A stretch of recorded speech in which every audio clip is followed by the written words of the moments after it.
পঞ্চায়তত এতিয়ালৈকে আমি প্ৰায় 200টা আঞ্চলিক পঞ্চায়ত বিনা প্ৰতিদ্বন্দ্বিতাৰে নিৰ্বাচিত হৈছোঁ আৰু 17-18টা জিলা পৰিষদ আমি বিনা প্ৰতিদ্বন্দ্বিতাৰে নিৰ্বাচিত হৈছোঁ। সদস্য যদিও দলৰ টিকেটত নাই, কিন্তু আমাৰ দলৰ কাৰ্যকৰ্তা হাজাৰতকৈ ওপৰত ইতিমধ্যে বিনা প্ৰতিদ্বন্দ্বিতাৰে নিৰ্বাচিত হৈছে। মই ভাবোঁ যে পঞ্চায়ত ইলেকশ্যনত এইবাৰ এক প্ৰকাৰ কংগ্ৰেছ দলে আমি জিকাটোৱে বিচাৰিছে আৰু কংগ্ৰেছেও আমাক এক প্ৰকাৰ ৱাক অভাৰ দিছে। বহুত বেছি নিৰ্দলীয় প্ৰাৰ্থীও নাই। গতিকে মই ভাবোঁ যে এইবাৰ আমি অভিলেখ সংখ্যক পঞ্চায়তত আমি জয়লাভ কৰিম।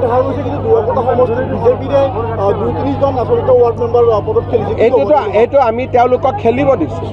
যিহেতু বিজেপিৰে প্ৰতিদ্বন্দ্বী কংগ্ৰেছ নহয়, বিজেপিৰ ভিতৰতে, গতিকে আমি টিকট দিয়া নাই। ৱাৰ্ড মেম্বাৰ 2-3জন খেলক, খালি এটা খেলুৱৈ সুলভ মনোভাৱেৰে খেলিব লাগে, ইজনে সিজনক সমালোচনা কৰিব নালাগে। এটা যাতে সুন্দৰ উৎসৱমুখৰ পৰিৱেশত তেওঁলোকে ইলেকশ্যনটো খেলি দিয়ে।